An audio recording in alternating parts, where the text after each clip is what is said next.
Hello, everyone. Welcome to How to Write Copy That Persuades from eAccountable and Drayton Bird. Just a few housekeeping details before we start. We will be answering questions at the end. Feel free to type them in at any time in the speech bubble with a question mark on it that you're going to see on the upper right-hand side of your console. Also, you're going to see there a chat button as well, too. Feel free to send us a message if anything goes wrong, if you have any problems with audio, et cetera, et cetera. And we will be recording the session and sharing it at the conclusion. And now over to Mike McFadden, who's going to begin our session. Excellent. Well, I'm excited for today. I've not only had the honor and privilege to work directly with Drayton Bird Associates and Gerald specifically. I've had the wonderful piece of having a signed copy of one of his books that I'm sure Gerald will speak on much of the topics today.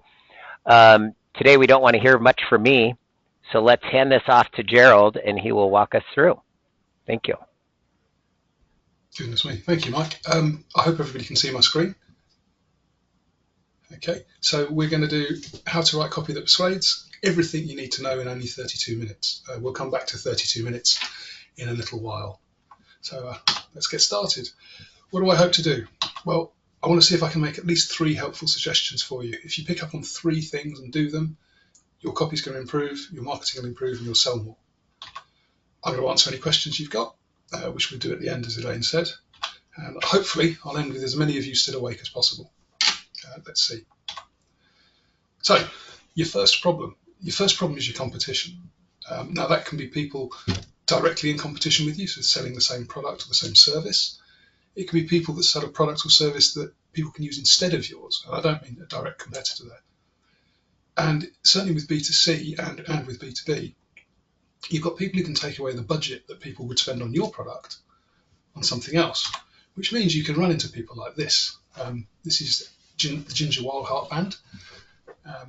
Ginger lost his record contract and wanted to make an album of his own. So they set up and thought what they're going to do. They put a video out, and I want to show you it.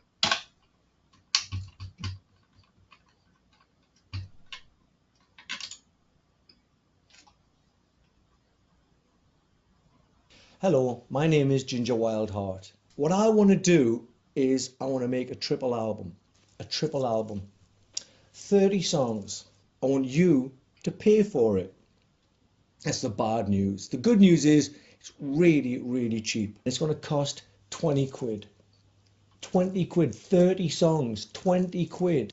20 quid gets you a triple album, like a hard copy CD. This thing's not going to be available anywhere else in the world. It never is going to be available anywhere. So effectively what you're getting for 20 quid is something you can sell instantly on eBay for like 100 quid. So do yourself a favour, buy 2. Buy 3. If you buy 3, you can sell 1 and pay for all 3 and then keep 2. 20 quid for 30 songs. That's like 66 pence a song. That's cheaper than iTunes. Do you know what you can buy for 20 quid? For £20, you could buy half a pair of Converse trainers, taxi ride from King's Cross to the West End, 30 used tennis balls, 14 litres of petrol, 8 minutes on a dirty phone call, 10 packs of 60 batteries or 60 packs of 10 batteries, a shit tattoo, 14 double cheeseburgers, 9 issues of Kerrang magazine, a couple of Bibles, an autographed picture of John Major, Dad's Army DVD collection, Grease. Yeah. And then where did I come into the thing? What was the next point I was making? Then, when you pledge your 20 quid and you get this triple CD, how you could help us is by picking the songs for what will become the commercially released single disc. There's going to be something like 12 songs go on the single disc, and I want you to choose them. So that's it. There is no catch. All we're trying to do here is keep music 100% independent. So basically, we're in this together. I need you to pledge enough money for me to do this. And if you don't pledge enough money, I can't do this. This is the only way that it's going to happen. The brilliant thing, what would be great is if you did pledge enough money and I could do it. Because not only does that mean I can make a new album and you guys get like an exclusive triple CD, but it means that we've taken the power away from the mainstream, away from the majors, and we now control the music industry. I'm confident that you will. I'm confident that I'll see you on the other side. I'll be in the studio recording, and I'll let you know how it's going every step of the way. So in advance, thank you. Come on, what the fuck I was talking about? So, like I say, that's just a rock musician. They've made that up themselves. It's brilliant. He needs 45,000 quid in 60 days. So that's 2,250 pledges of the £20 you mentioned. Now, it doesn't matter what you or I think or whether we like that or not. The question is, did it work? And it certainly did.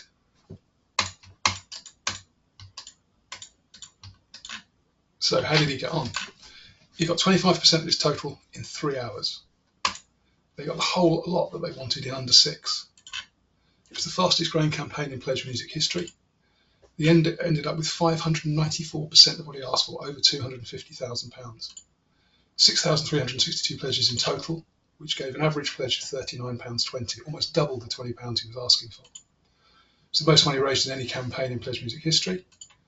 The album reached number 9, the DVD number 5, and it won a Classic Rock Award. So what I'm trying to say here is that the people you think you're up against, there's more of them, and they could be anywhere. Now, your second problem is getting people to listen to you. Howard Gossage famously wrote, people read what interests them, and sometimes it's an ad.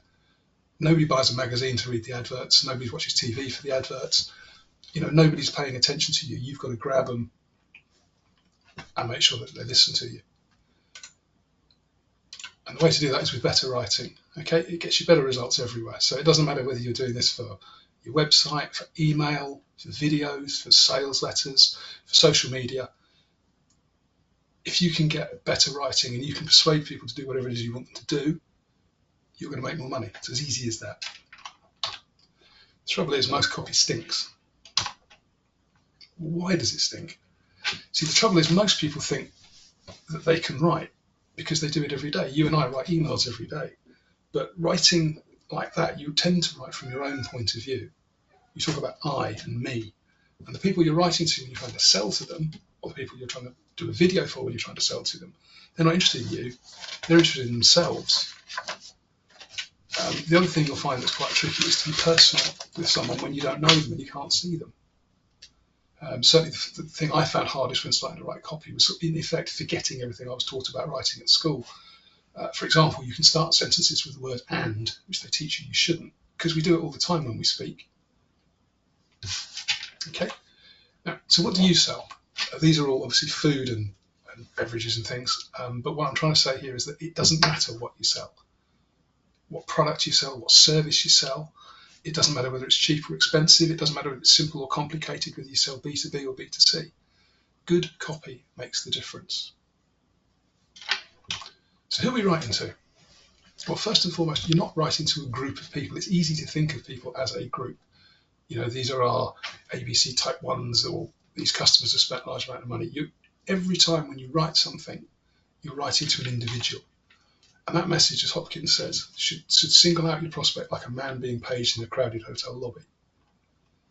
Now, if you've not heard of him, Claude Hopkins was a brilliant copywriter.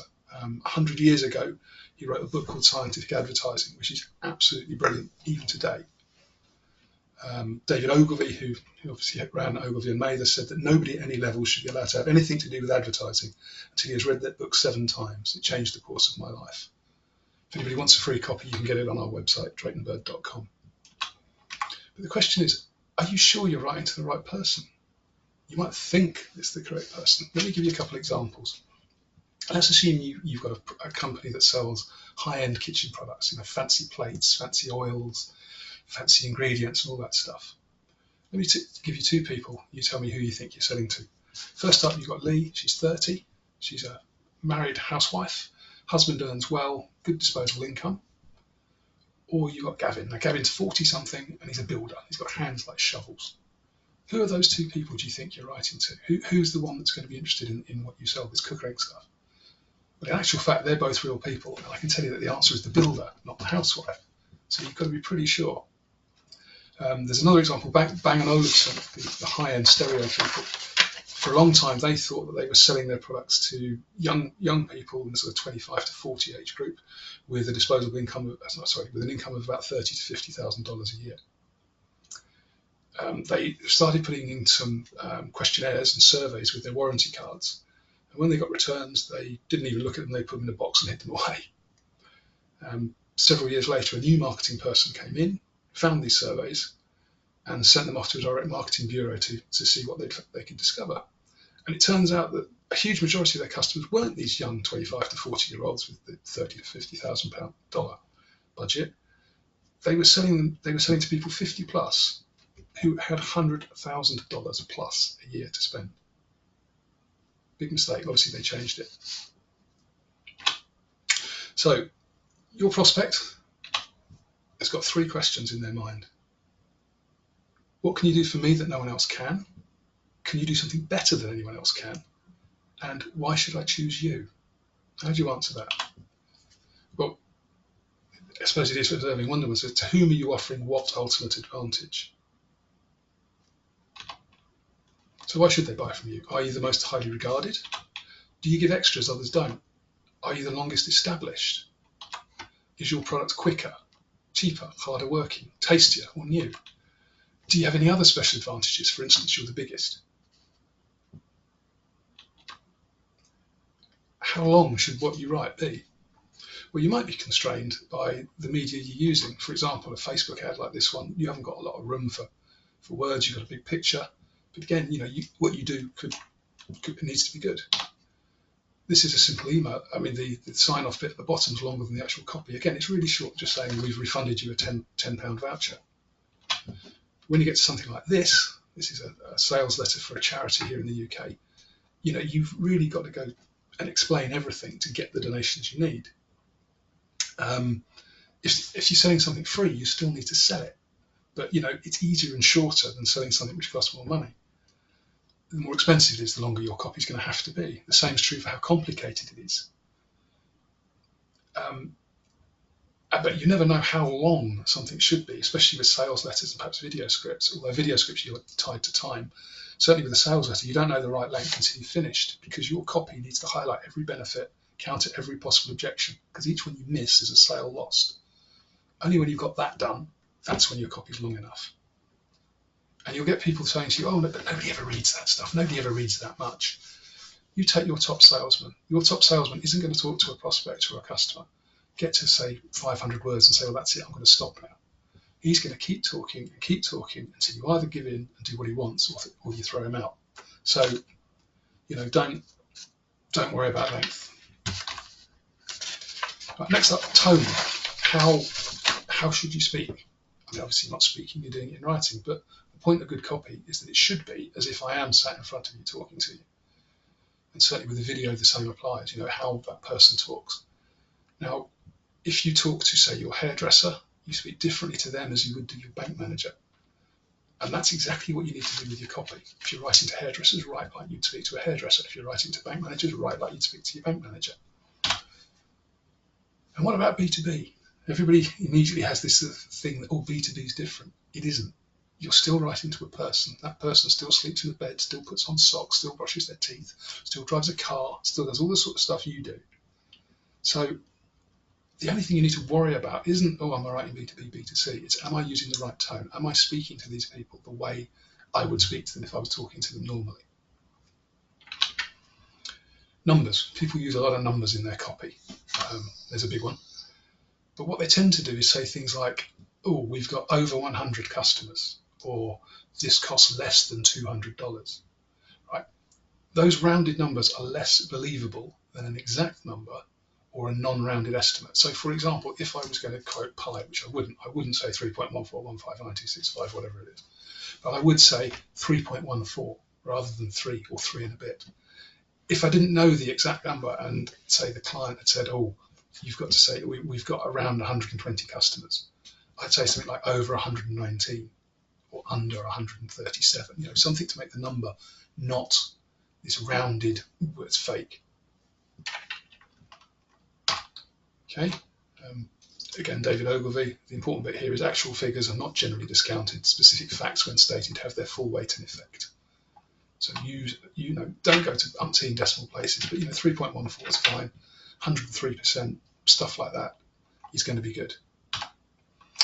Testimonials are really important in whatever you're doing marketing wise, because if you're selling it, you're bound to say it's good, and everybody knows you're going to say it's good. Nobody stands up and says my product's crap, would you buy it?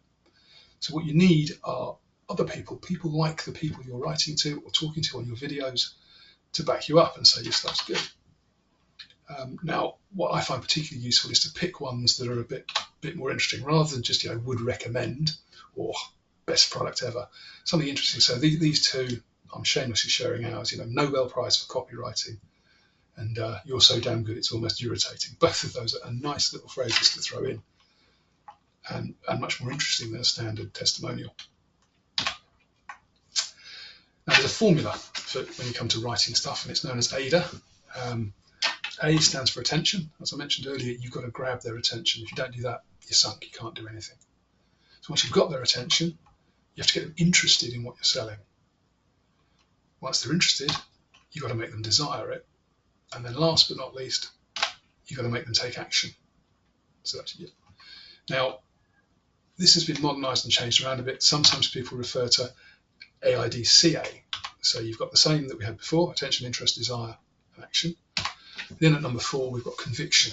You could substitute that for persuasion if you want. So once you've built up the desire, you have to persuade them to take action. If you don't do that, they're not going to do it. Okay, and headlines or subject lines for your email. So where you're going to start with your copy is with a headline. They're very important. They're what attracts the attention. They're what get people reading. So again, Ogilvy, who studied these things, uncommon for a change in headlines to multiply returns from 5 to 10 times over. So that's without changing anything else, just the headline. So what does make a perfect headline? Well, there's 3. And these have been tested and proven by people far, far better at this job than I am. The first one is a benefit to the reader, or the benefit to the person you're talking to. Second one is something that's news to them. Thirdly, something that intrigues them so much that they have to keep reading. If you get 2 of them in, or even better, all 3, then that's going to be even more powerful. And don't worry about the length of your headline. If a headline comes in at 15 words, it's 15 words. The only place where you might have to concentrate on that a bit is with email, where obviously people can't see everything. So rule of thumb, try and get them reading within the first 40 characters, and you should be fine, although modern devices tend to show more than that anyway. Headlines, magic words. Now, this rather tatty bit of paper that you can see actually does sit on my desk. It's in front of me right now. And whenever I'm stuck to trying to write a headline, it's what I look at, because it gives me ideas. They're all great words. They're all words that make people want to read more, and they work. What we'll do at the end of this, I will send out a few bits and pieces, one of which will be these 40 magic words. But you probably recognise some of them from lots of headlines and things that you've read already. Okay, this is specifically about email and letters, but similar thoughts apply to your videos. You've got your subheads and your crossheads. So you can see the headline there, value for money, etc. And then underneath, did you say that after your last holiday? So the subhead kind of supports the headline, and it means you can carry it on a bit, perhaps throw an extra benefit in there, or just enlarge upon your initial thought. The crossheads, such as that one there, are there to tell the story of your copy, and people should be able to look down, scan down, maybe find a crosshead that interests them, because not necessarily they're going to read the whole thing in the order you want them to. So you might stop them halfway down with something. Your crossheads should, in theory, sort of tell the story of your letter as you go through them. Okay, now there's also a thing called an overhead. So here, this one you can see says "Attention West Midlands businesses." It's a great trick to sort of single out your audience and really point out, who you're talking to. This one, West Midlands businesses. Okay, now your headline and your subhead, they've only got one job, and that's to get people reading. Okay, it's not easy to write headlines. It's difficult. Some people say you write the headline first and then you write the rest of the stuff. Other people say you write your copy first and then write your headline. Personally, I think it comes either way. Sometimes the headline will come to you first, sometimes it doesn't, so just get on with your body copy. And then the headline will probably come to you as you find something later on. So how do you start? There's the blank page that we all fear and have to put up with. There's two qualities of most good openings. They appeal to greed or to vanity, or both. If you can start with one of those, you're onto a winner, and that's from experts in the US have analysed and they found those. So we've got them reading, or we've got their attention with a good headline. Now we've got to get them going. So you've got your sentences and your paragraphs. This is a little layout thing that Drayton knocked up some years ago, but it shows the layout right. Your sentences and paragraphs should be short and vary in length. The ideal length for a sentence is only 23 words. You get up to 30 people, beyond 24, 25 people start to lose concentration on it. Over 30, you had it. The amount of times I see stuff where people open with a 40-word sentence, it's horrendous. Paragraphs, maybe 2 sentences tops, and again, vary the length of them. As you can see here, sorry it's fuzzy and out of focus, it's the best picture we've got. But as you can see from what I've said, there's the headline again, getting you interested in about layout, and then if you can read it, you can see it's all about layout and what's good and what isn't. But if you look at the important thing there is the sentences and the paragraphs are all varying lengths and they're broken up. It's appealing to the eye to read, which means it's easy for the brain to read. Use indents, which you can see there. They've indented most of the first words, first sentences on a paragraph, but you don't have to do that. Use bold and italics for emphasis, but use it sparingly. So again, you're trying to make it visually appealing as much as anything else. When you're doing printed materials, you can use underline as well. For emails and web-based stuff, underline is always a link. So don't do as some people do, put underlines in for emphasis, because people are going to try and click on it. Right, you've got to keep people reading. Once you've got them reading, you've got to keep them reading. Now, this is a famous advert from, I think, 100 years ago. They laugh when I sat down at the piano, but when I started to play. And you probably can't read it, but it's a story. It's about how I stood up to play a piano. Everyone's laughing because they don't think I can play a note. And as it goes on, it turns out that I've done a correspondence course and learned how to play the piano, of course. Now you might argue this is old and it's not relevant to today. That headline, they laugh when I sat down at the piano, but when I started to play, that format is used in umpteen bits of clickbait all over the place. Something, but, and you'll see it. So it's 99, as I say, it's 99 years old, but people still use it. This is a story. Stories are great. We grew up reading stories. So people like a story. It's a good way of getting stuff into your marketing, getting people reading and telling them what you know, telling them your story, and then getting them to buy at the end. So, but it's got to be a good story. You can't bore people. Now, we said with AIDA action, you've got to ask for the order. If you don't ask for them to buy or get them to buy, you've wasted your time.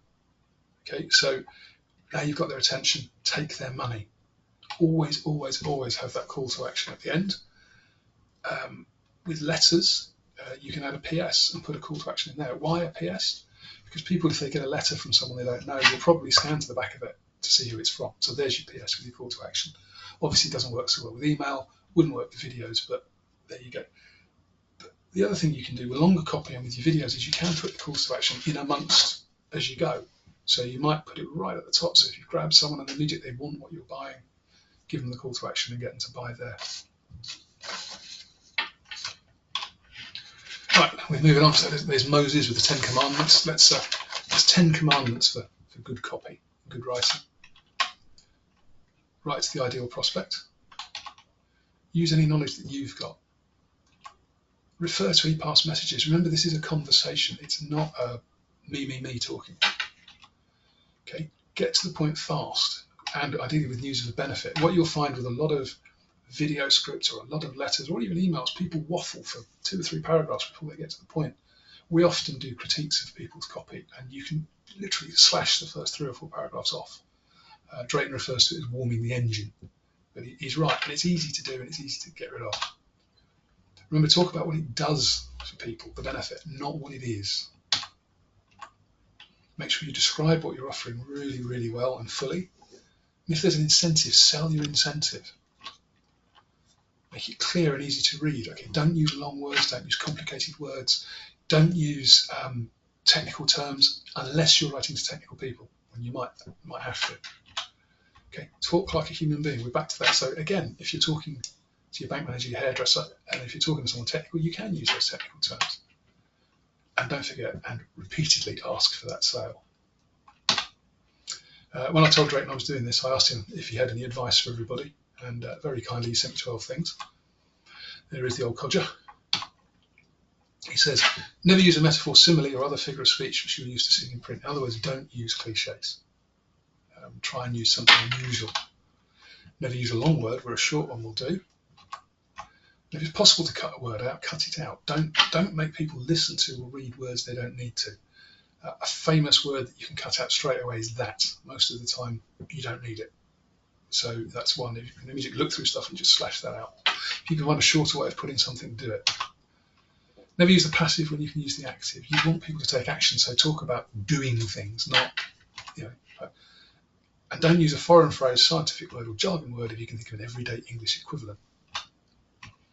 And you're welcome to break any of these rules sooner than say anything outright barbarous, simply because rules are there to be broken. So sometimes you do have to break them. Back to avoid long sentences and paragraphs, but vary their length. Look at popular newspapers, popular magazines. Here in the UK, we've got stuff like Chat and OK, and I can't remember half of them, and Hello. And the headlines on those are brilliant. I mean, they're garbage articles, but they're brilliant headlines, so they're well worth looking at and copying. Read a lot. Don't just read marketing stuff. Read anything you can find. The more you read, the better you will write. And when you've written something, read it out loud. If it doesn't sound like someone talking, change it until it does. Don't forget to vary your copy according to your audience. This is what we, again, back to bank managers and hairdressers. And listen to people. Sit in a cafe and listen to how people talk. That's the way, if you're talking to those people, you're going to need to write. Okay, I've covered a lot of ground in not a lot of time. So let's give you the easy way to write great copy in just 7 steps. Okay, this was nicked by one of my colleagues, Al, from Drayton and someone else, but it's a good, effective, and easy way to write some good stuff.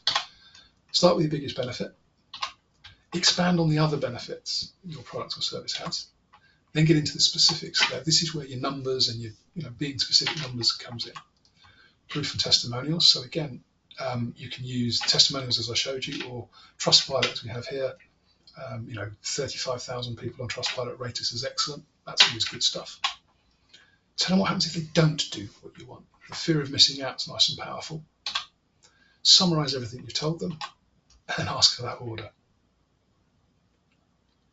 Now, we're emotional beasts, so there's 7 emotions that are really good to get in.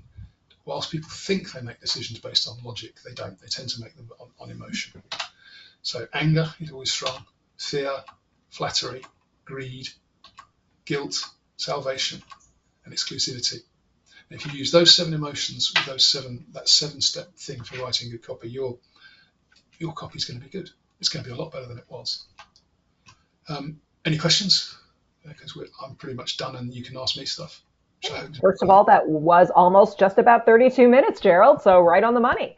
And secondly, we do see a question here. Again, if anyone else has questions, feel free to type them in. The first one was, you're thinking about headlines. Thank you very much, and I'll hand you back to Mike. Can you hear me? Elena, I don't know if Gerald could hear you. Okay, sorry. There is one question for you, Gerald. Can you hear me now? Oh, dear. Well, perhaps you could read it, Mike, but there is definitely a good question around headlines and whether or not that same thinking for headlines can also apply to how people write product titles on websites. Let's see. Gerald, can you hear us now? Sorry, Mike, I don't know why I can't hear you. We got that. Let me...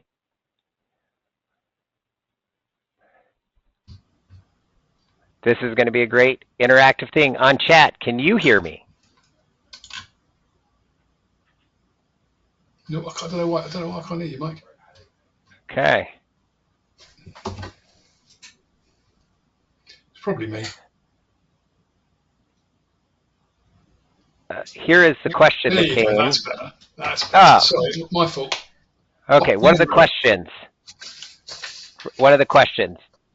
Does this apply, especially when you're speaking to headlines, apply to writing product titles for product websites? Product? You mean you don't mean the name of products? You mean when you're right? Well, the product. Yeah. I think, well, obviously a product's got a name, so I think I put my headline in underneath it, or possibly above it. If it's on your own website and somebody's gone to your website to buy brand X, whatever it is you sell, you'd probably have the product name, and then you'd have a headline to get people interested in it.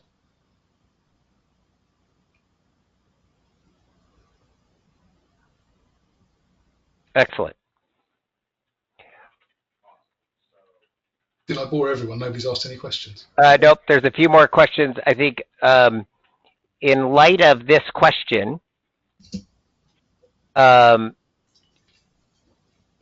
we have a few more coming up, but we also have some examples. So I'm kind of wondering if we pull that the example of the Amazon listing.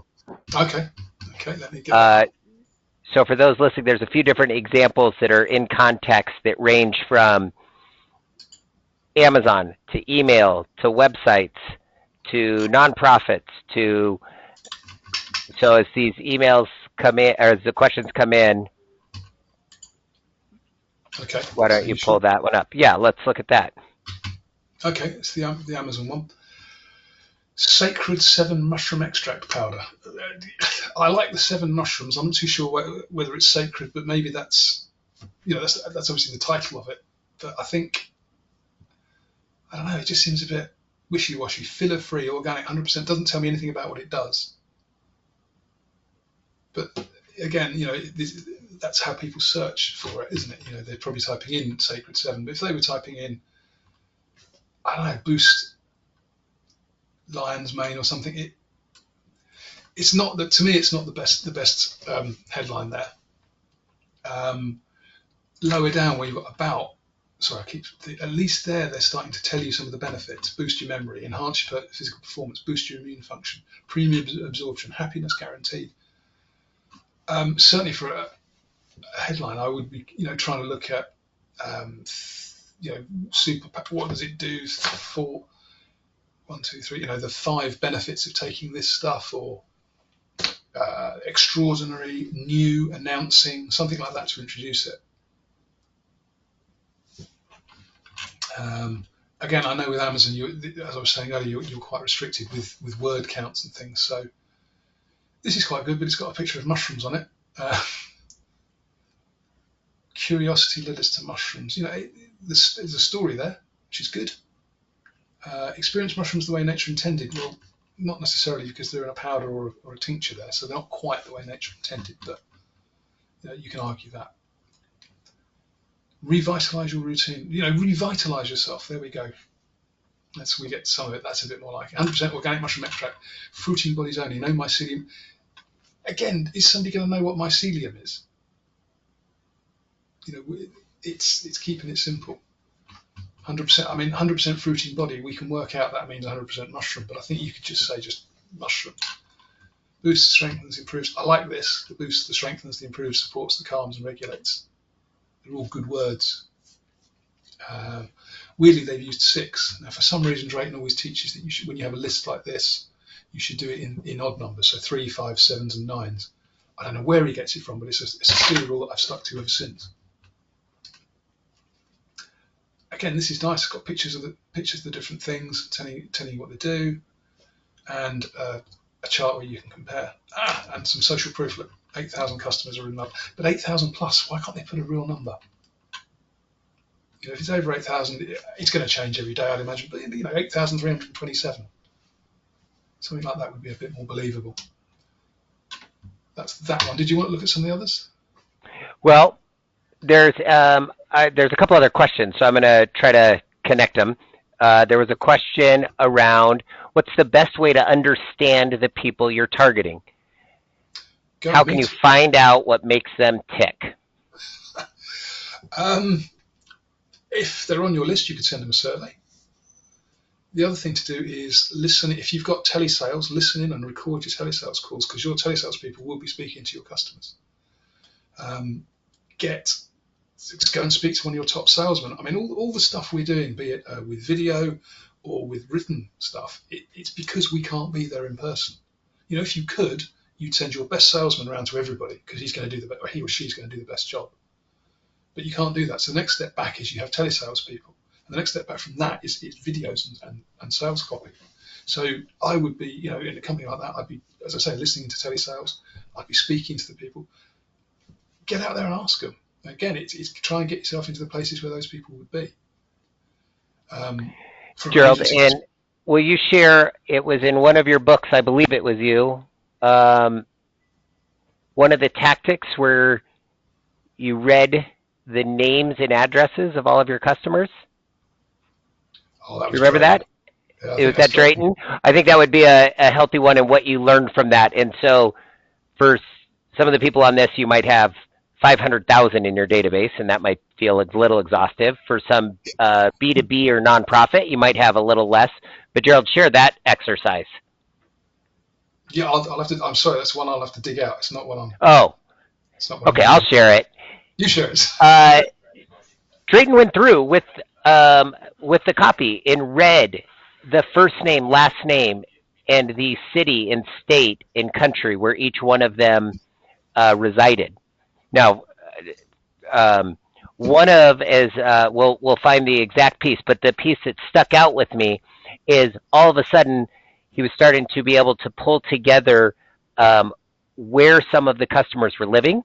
Now, obviously, we have different data sets to be able to pull this, and we have a lot of tools, but there was a human element of going through one by one that started to allow that data to pop up to help him write better copy for that particular B2B client.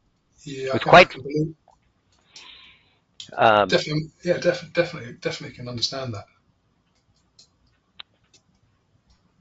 Okay, there was a question on the book you recommended at the beginning, I believe. Yeah, it's Scientific Advertising, Claude Hopkins. Okay. So you can download that as a free PDF from DraytonBird.com. The other thing, you lucky people, is then you'll get our 51 helpful ideas. So you'll start getting emails from us. I think you can find it elsewhere, but as I say, don't look at it as, oh, this is a 100-year-old book and it's rubbish. Just because we use different media, we haven't changed as an animal. We still respond to the same things, which is why that they laughed when I sat down at the piano, that still works. That format of headline still works today.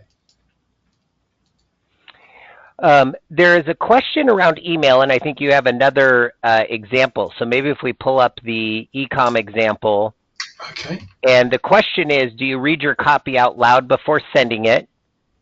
I've heard that's a good way to gauge the rhythm and understanding. And maybe you could read that email to us and use that as part of your analysis. Okay. Well, first of all, let me. There, can you see it? There's that email. It's difficult to see, but tell maybe for before I'll show you the actual email in a minute. This is how people use. This is an email that basically uses tons and tons of images.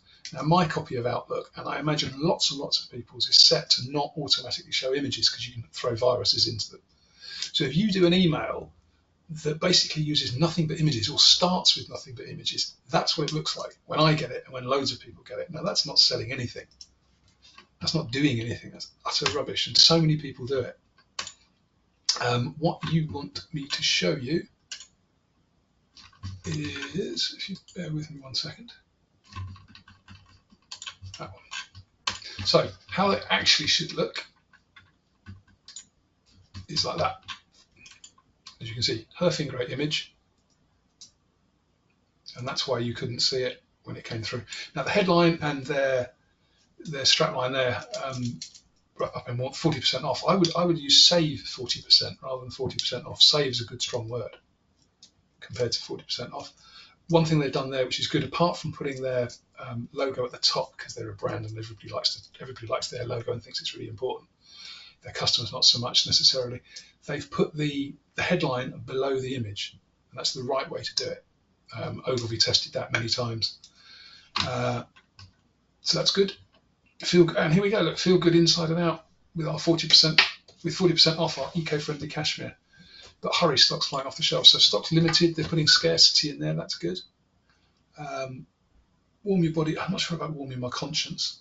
Created from, okay, natural. Yeah, okay, without compromise. Sustainability. Grab yours before they're gone. I mean, I don't know who they're writing to, but they don't sell it hard enough for me. But they've got, nice pretty images of this lady wearing the stuff. So maybe we would click through and we'd come here. Which is their sales page. This is fine. Obviously, this is their sales page on their website. One thing I would say, talking about if you do landing pages or sales pages direct from your emails, like if you're trying to get someone to buy a specific product, when you send them through to a page, don't put up menus and stuff. Same with a landing page. Don't put up menus and stuff. What will happen is you want people to do one of two things: sign up or buy, or leave again. If you give them menus, they can wander off and get lost and forget why they were on your site in the first place. I remember testing this 15 years ago. We had an email campaign that went out and sent people to a homepage. It was doing really nicely. It was a homepage of the website, so we knocked up a very simple landing page. It was a free trial offer, so we didn't have to put much copy in. So we just sent them to a page where there was the company logo, what the offer was, how they could sign up for it, and that was it. And that got a 2.5 times better response than sending people to the homepage. This is good. Sorry, going back to this. This is good. It's showing that 40% off, making a real highlight of it. And then you can go. So I mean, it's showing pictures of the stuff and people happy in it. I don't know what else to say to that one. Excellent. There's a few, actually quite a few questions I'm sorting through. Okay, there are a couple questions. So I'm going to couple them, but they're connected around the headline, putting below the image.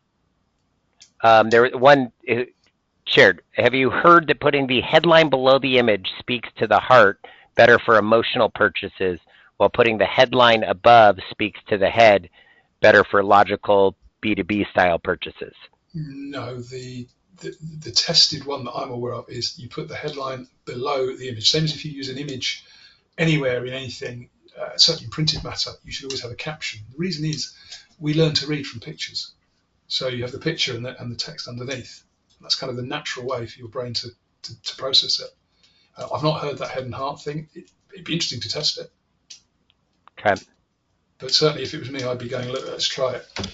I'd start with it at the bottom. But that doesn't make it necessarily it's going to hold. I mean, there's a school of thought when you come to upsells. So somebody just bought something from you and then you offer them an additional sale.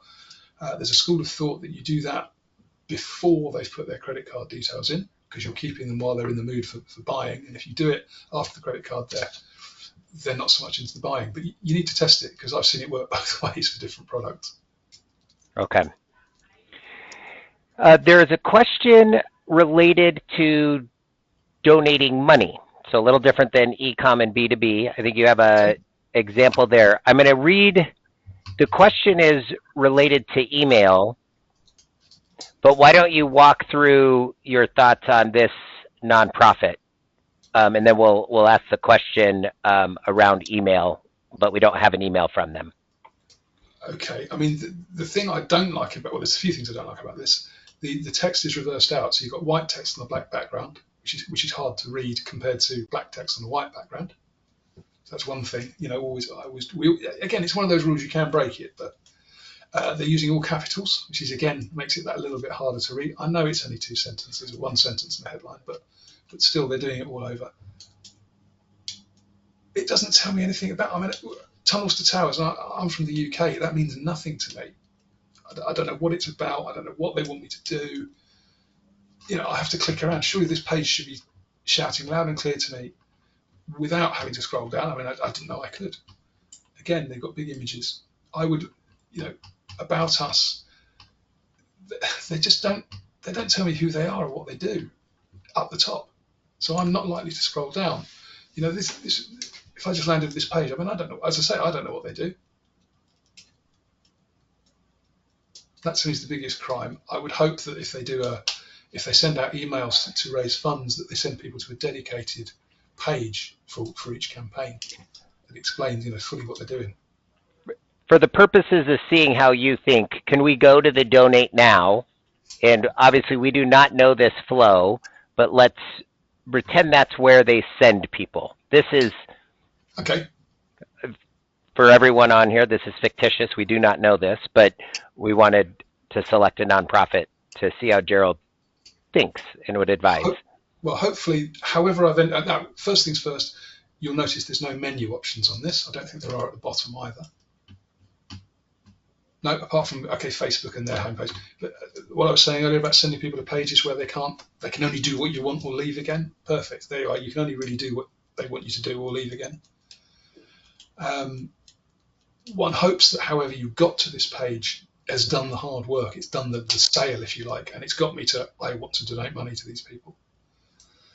Now that I have, they should put the highest monetary amount, the 80, I've got it as £80 first. Start with the highest and work down to the lowest. One thing they could do that would help was perhaps give a reason for what £80 buys, what £39 buys. It's tricky to pick them off the top of my head, but when you're doing, for example, animal charities, or we've done stuff for conservation, and we've said that $50 kits out gives one of the rangers a pair of boots. $20 feeds this animal for however long, that kind of thing. So people really feel like they're doing something. Dedicate my donation in honour or memory. That's a nice thing to add. See if your employer will match. These are all things that are important. But as I say, start with the amounts.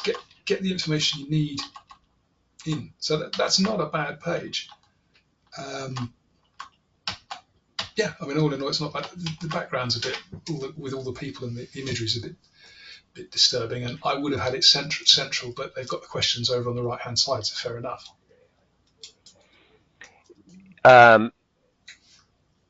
You have the 7 emotions. Well, actually, there's 2 questions. Nonprofit, early in your advice, I'll say, was vanity and greed. Yep. How do nonprofits handle that? Non-profits, Drayton has a phrase: if you can't make them cry, you won't make them buy. So when it comes to charities and stuff like that, or non-profits, give them a sob story. Really go to town on it. As I said, that whenever we do charity stuff, that if you can't make them cry, you won't make them buy, that sticks in my head, and I must have bored clients with that umpteen times. But that's it. You've got to tell them that heart-wrenching story. You've got to get them weeping into their wallets. Yeah. Excellent. Okay, there was we'll shift here. There was one question: American English versus British English, and what's the importance in the British market? If you're writing to Americans, use American English. If you're writing to British people, use English, UK English. I shouldn't call it British. No one's going to kill you, but where we use ISE and you use IZE, it does stand out. It does sort of jolt, and you don't want to jolt people really. So where you can, if you know that you're writing to a specific country, use their language, not. If I'm writing to you guys in America, I use IZE all the time. I have to remember to change it on a spell check and things, but do that. And certainly the British can be a bit fickle about it. I think you might wind the odd person up if you did it the other way around. Okay. I mean, one other thing, while we're talking about two countries, I know it's the same language in effect. If you've got a piece of copy or a video or something that works really well in say America, and you want to move into the market in France or Germany, the chances are a straight translation is going to work unless there's some cultural reason not to. That's always a good place to kick off from.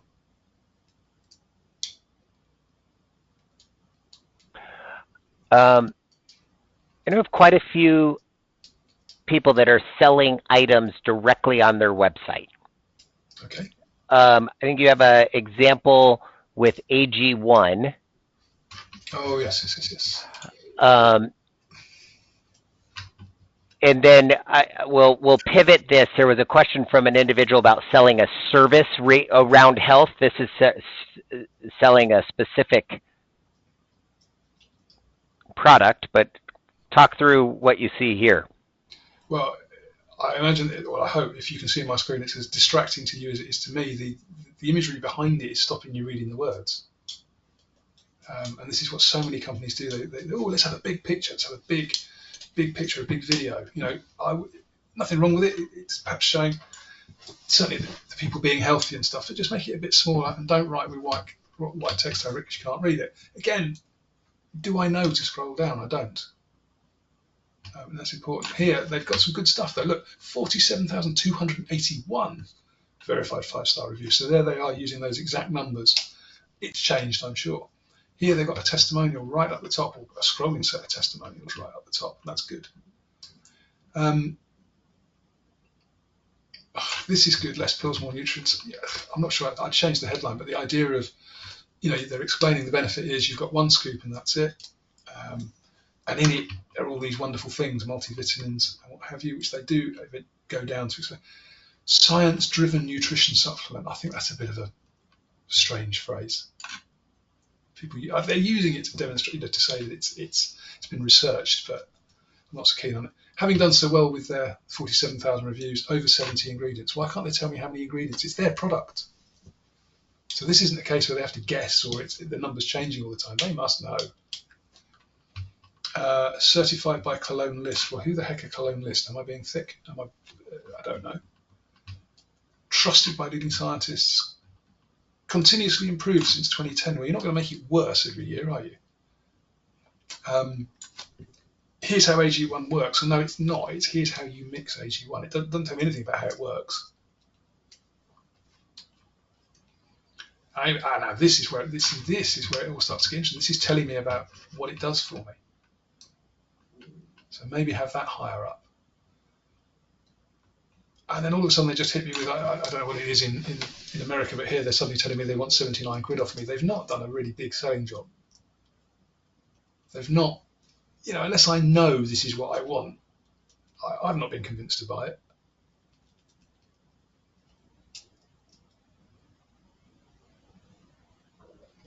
Excellent. I'm checking the questions if there's any follow-up there. There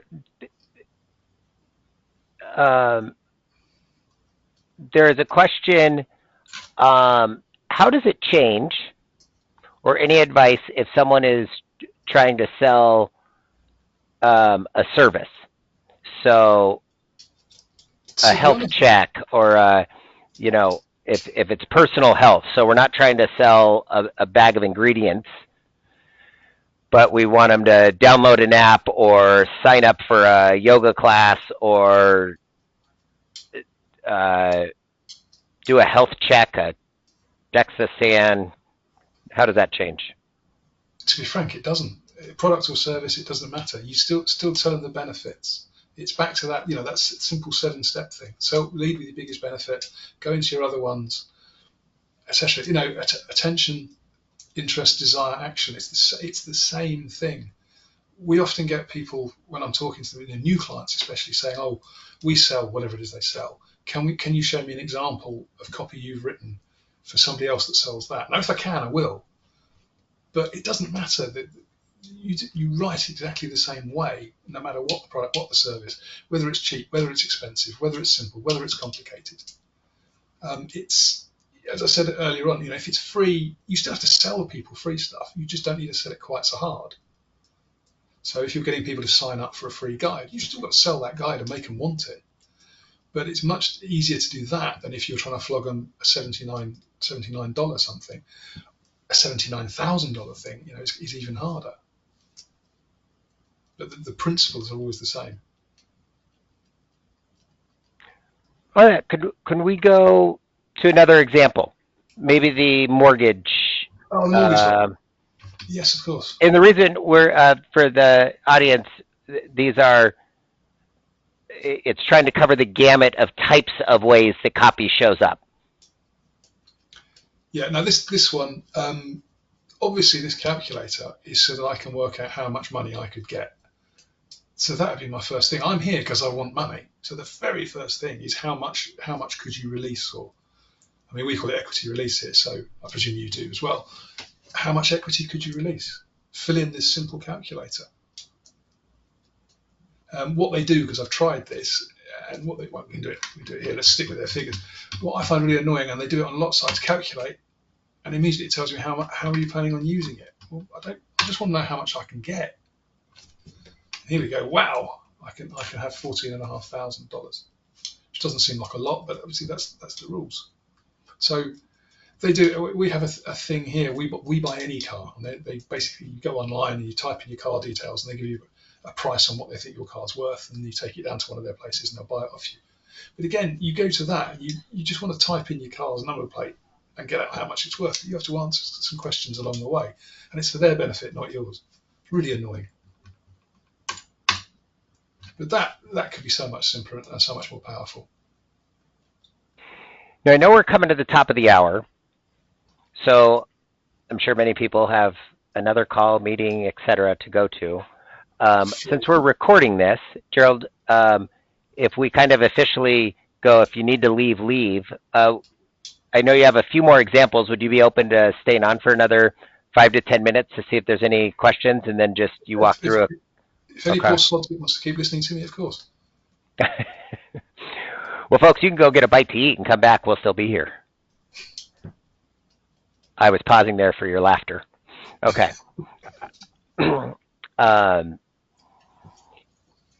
Okay, we hit, we're just going through more questions. There are a few more coming in. There was one that I think you've answered, but I want to make sure it's here. What's the ideal structure for persuasive email? Where should key elements like the hook and call to action be placed?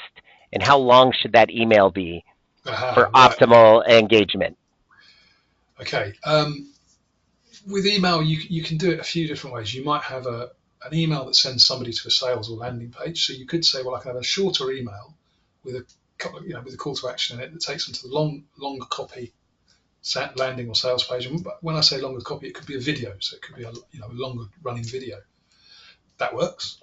You could do all the hard work in the email so that when you send people through to a page, they're sold already and it's just a few details. Or you could do what other people do very successfully, is you have a very long email that goes to a very long sales page. It's the classic one. You've got to test it. If you've got a big enough database, try.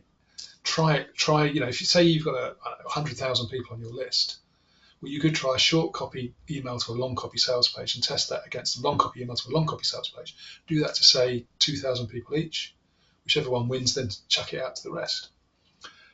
In terms of the structure, it's exactly the same. Get their attention, get them interested, get them desiring what it is, tell them to do something.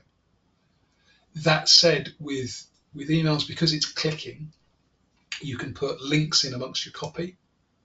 You can put your calls to action in amongst, just a buy button or a something button throughout the copy again.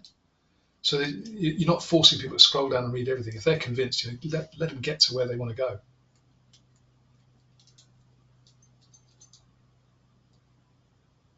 There's a question, Gerald, we didn't start off, so do you write a lot yourself? Yes, every day. Will you share a little bit, a little glimpse into your life of writing?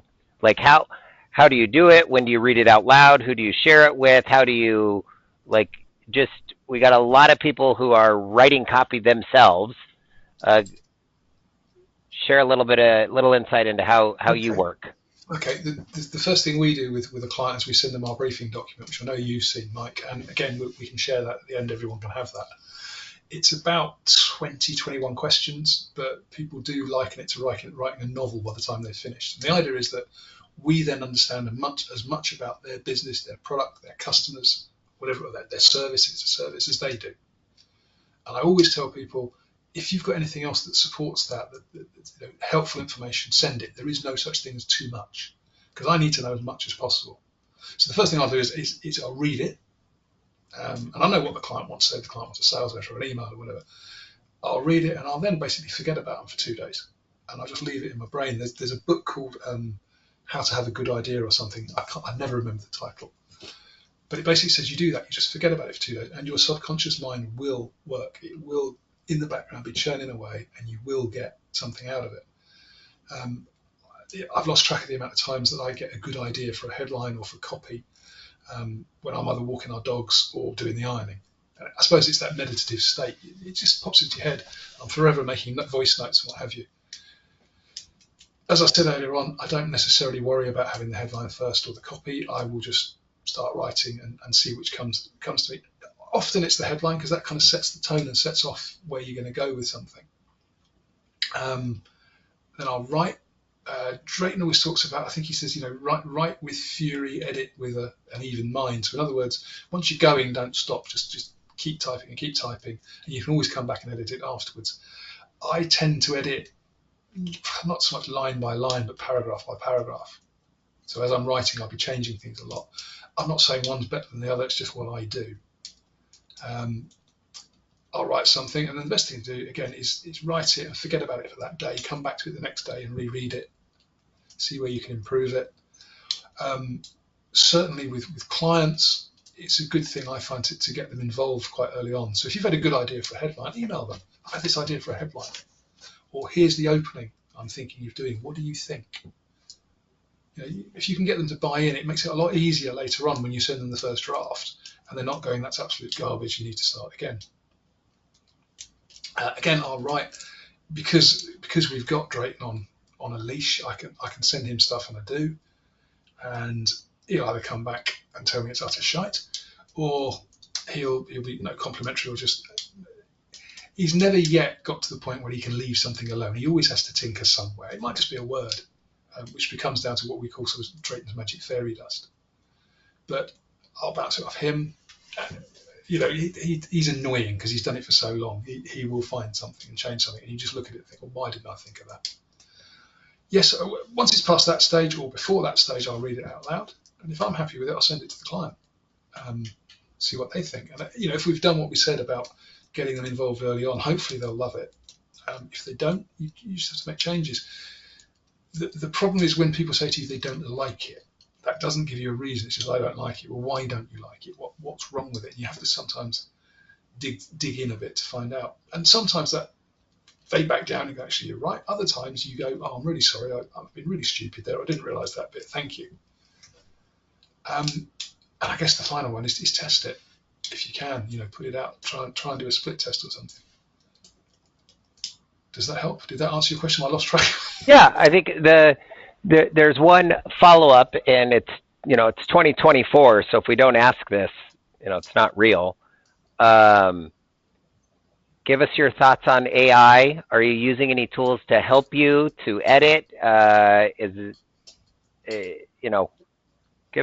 us a little insight into how you are thinking about it and if you're using it. I have dabbled with AI. I've played around with it a bit.